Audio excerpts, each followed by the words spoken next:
হানাহানি হচ্ছে, হচ্ছে, কিন্তু আমাদেরকে মাজলুমের পাশে থাকা জরুরি।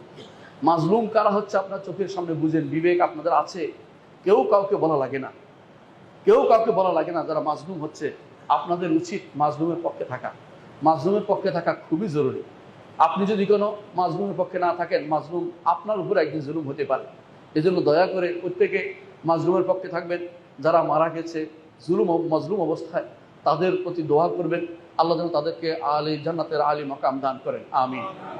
মনে রাখবেন, অনেক মানুষ আছে হয়তো তারা অনেক গুনাহ করেছে, হয়তো তারা গুনাহ না করেছে, কিন্তু যখন মাজলুম হিসেবে মারা যায় তাদের কিন্তু মর্যাদা উন্নীত হয়ে যায়। রক্ত পড়ার আগেই কিন্তু অনেক কিছু কবুল হয়ে যায়। আপনার উপর যেন সে বদদোয়া না আসে। আপনি অনেক কিছু, আপনার অনেক ক্ষমতা, কিন্তু একটা সময় আসবে আপনিও কিন্তু আল্লাহর কাছে যেতে হবে। হাসরের মাঠে কিন্তু মাজলুম ব্যক্তি, যাকে হত্যা করা হয়েছে, সে তার অবস্থা, সে তার মাথাটা নিয়ে আসবে। ইয়া রব সালহা জালিমা কতালানি, হে রব একে জিজ্ঞাসা করুক কেন আমাকে হত্যা করেছে। আপনি হয়তো বলতে পারেন যে আমি অমুকের নির্দেশে করেছি। ওই নির্দেশ ব্যক্তি যেমন জিজ্ঞাসিত হবে, আপনাকেও জিজ্ঞাসা করা হবে।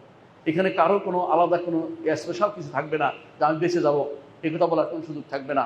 আপনি জালেম হবেন না, আপনি জালেম হবেন না, মাজলুমের পক্ষ নিন এবং দোয়া করি আল্লাহর কাছে, আল্লাহ যেন আমাদেরকে সুবুদ্ধি দেয়, আমাদের দেশটাকে হেফাজত করে, আমাদের দেশটাকে অন্যায় আচরণ এবং বিভিন্ন রকমের জুলুম থেকে আমাদেরকে মুক্ত করে, এবং আমাদের দেশের মধ্যে এমন কোনো কিছু না আসে যেই কারণে আমাদের দেশের উপর কাফেররা কোনো হস্তক্ষেপ করতে পারে। এমন ধরনের কোনো কিছু আমাদের উপর আপতিত না হয়, আল্লাহর কাছে দোয়া করি। এবং যারা শহীদ, যারা মারা গেছে, তাদেরকে আল্লাহ যেন শহীদ হিসেবে কবুল করেন, এই দোয়া করি।